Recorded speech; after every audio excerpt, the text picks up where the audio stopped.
Yes, thank you. Tapos, paawitin ko lang si Reyna. Halika na, Reyna. Oo, kahit maliit si Reyna, mataas ang boses nito. Oo. Minsan si Reyna, laging nasa tondo kapag ka may piyesta kasi, Anong gusto mo kantahin, Reyna? Aegis medley pa. Iyabang mo naman, Reyna. Magandang umaga po sa inyo lahat. Batiin mo naman sila, Reyna. Magandang umaga po sa inyo lahat. Thank you po. Sa pag-invite sa akin dito sa RG2. Aegis Medley. Apa. Saan dito? Ayaw mo na to? Palakpakan naman guys for Reyna.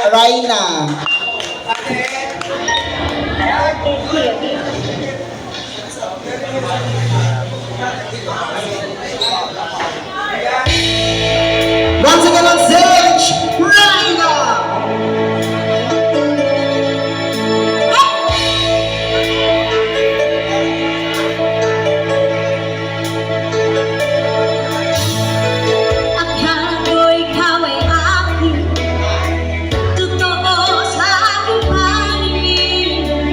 Ngunit nang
lahat ay nagtatanong noon sa aming bayan, sa gitnang kanluran na aking pinagmulan. Sila'y nalilito, ba't daw ako nagkaganto? Kung ano ang dahilan, ako lang ang nakakaalam. Thank you so much, Raina. O, teka lang, pipindutin ko muna yung number 3. Thank you po. O, bata na ulit siya. Meron ba? Kakanta pa ulit siya. Ano Okay lang. Kahit nga gusto mo gumawa ka ng isang album mo dito eh. Charis. Oh. Diyos ko po, kasama ko yan si Raina nung Saturday. Kinain niya ako ng buo sa stage. Grabe, hindi naman. Totoo yan. Gaga, kinain ko kasi sarili ko. Okay lang yung kakainin ka daw ni Kaka. Kakainin kita. Uy, lastong na daw tayo for this. Oh, thank you so much, Raina, ha. Maglalastong na kami. Together with Tuesday Group, let's go, everyone! Countdown to our last song. Once again, thank you so much for coming tonight. And also, see us again every Tuesday night only here at River Gold Comedy Club. Comment daw kasi. Let's go. Ano? Bianca, Dimple, and... Thank you so much, everyone.